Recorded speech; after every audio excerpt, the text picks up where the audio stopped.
ជំរាបសួរបងប្អូនថ្ងៃនេះខ្ញុំនឹងបង្ហាញបងប្អូនអំពីរបៀបស្លសម្លតុងញ៉ាំដែលមានរសជាតិឆ្ងាញ់ពិសានៅក្នុងវីដេអូនេះខ្ញុំនឹងបង្ហាញបងប្អូនអំពីរបៀបធ្វើក៏ដូចជាគ្រឿងផ្សំដែលត្រូវការហើយម្យ៉ាងវិញទៀតបើសិនបើបងប្អូនមិនច្បាស់គ្រឿងផ្សំត្រង់ណាមួយសូមបងប្អូនចូលទៅមើលក្នុងវីដេអូខាងក្រោមនេះខ្ញុំនឹងសរសេរលម្អិតថ្ងៃនេះខ្ញុំប្រើទឹកស៊ុបតុងញ៉ាំនឹងចំនួន1កំប៉ុង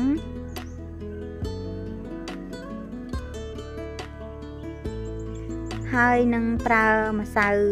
តុងញ៉ាំនឹងចំនួន1កញ្ចក់ដើម្បីបង្កើនរសជាតិជូរកាន់តែឆ្ងាញ់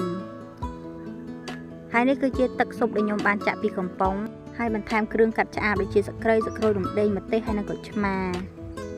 ហើយសម្រាប់ផ្នែកបន្លែមានផ្សិតចំបើងចំនួន1ខាំ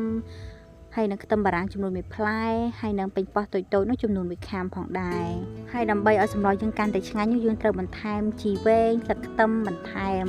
ហើយបើសិនជាបងប្អូនមានជីវងដាក់បន្ថែមជីនាងវងបន្ថែមទៀតគឺម្ហូបរបស់យើងនឹងកាន់តែឆ្ងាញ់ហើយយើងមានសាច់មាន់នោះចំនួន4ខាំ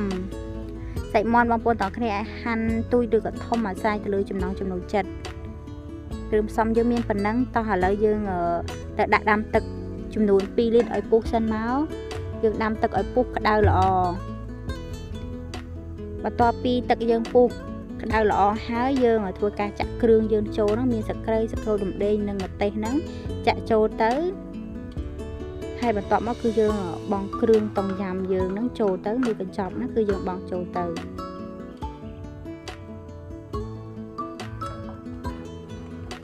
ហើយយើងកូរគ្រឿងយើងហ្នឹងឲ្យ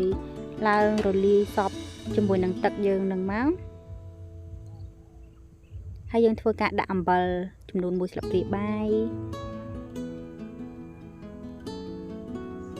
ហើយប៊ីចេងហ្នឹងចំនួន1ស្លាបព្រាកាហ្វេ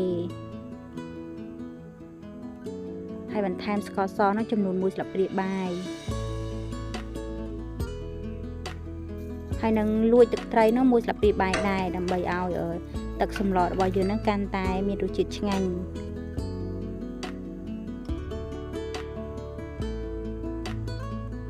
ហើយបន្ទាប់មកទៀតយើងធ្វើការបង់សាច់មាន់យើងចូល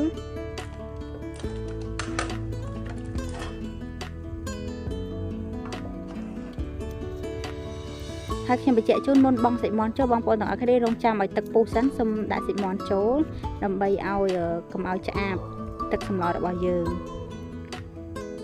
បន្ទាប់មកទៀតយើងធ្វើការគ្របសម្លរបស់យើងនឹងឲ្យឡើងពុះហើយក៏ដូចជាឲ្យឡើងឆ្អិនសាច់មាន់សិនមក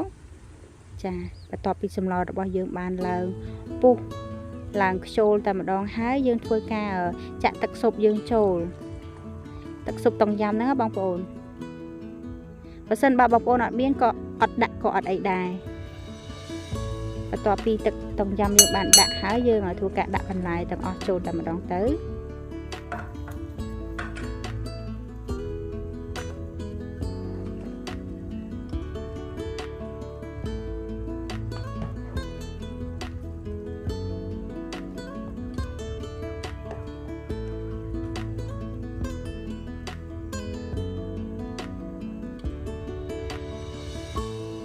ហើយយើងធ្វើការគ្រប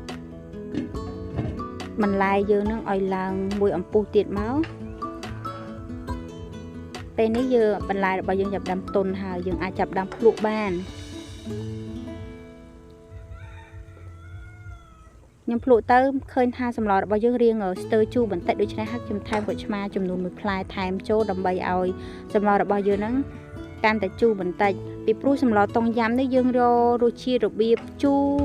ហើយហឹរហើយនឹងផ្អែម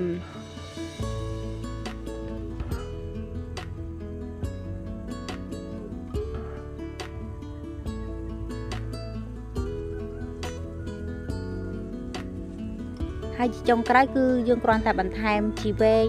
ស្លឹកខ្ទឹមហើយនឹងជីនាងវងចូលទៅនោះសម្លរបស់យើងហ្នឹងឆ្អិនហើយ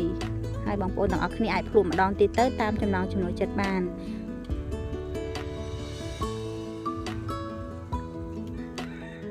តោះឥឡូវយើងទៅរៀបចំម្ហូបរបស់យើងដាក់ចាន ថ្ងៃនេះផងដែរវីដេអូរបស់ខ្ញុំក៏បានមកដល់ទីបញ្ចប់ដែរខ្ញុំអរគុណច្រើនបងប្អូនទាំងអស់គ្នាដែលបានតាមដានទស្សនាវីដេអូរបស់ខ្ញុំតាំងពីដើមដល់ចប់ខ្ញុំសង្ឃឹមថាបងប្អូនទាំងអស់គ្នានឹងចូលចិត្តក៏ដូចជារងចាំតាមដានទស្សនាវីដេអូរបស់នាងខ្ញុំបន្តទៀតបើសិនបើបងប្អូនមានជាមតិយោបល់ឬក៏សំណួរអ្វីអាច comment នៅខាងក្រោមបានហើយក៏នាងខ្ញុំសូមខន្តីអភ័យទោសដែរបើសិនជានាងខ្ញុំបង្ហាញទៅមានការខុសឆ្គងឬក៏បងប្អូនមិនពេញចិត្តត្រង់ណាមួយសូមបងប្អូនទាំងគ្នាអធិស្ឋាន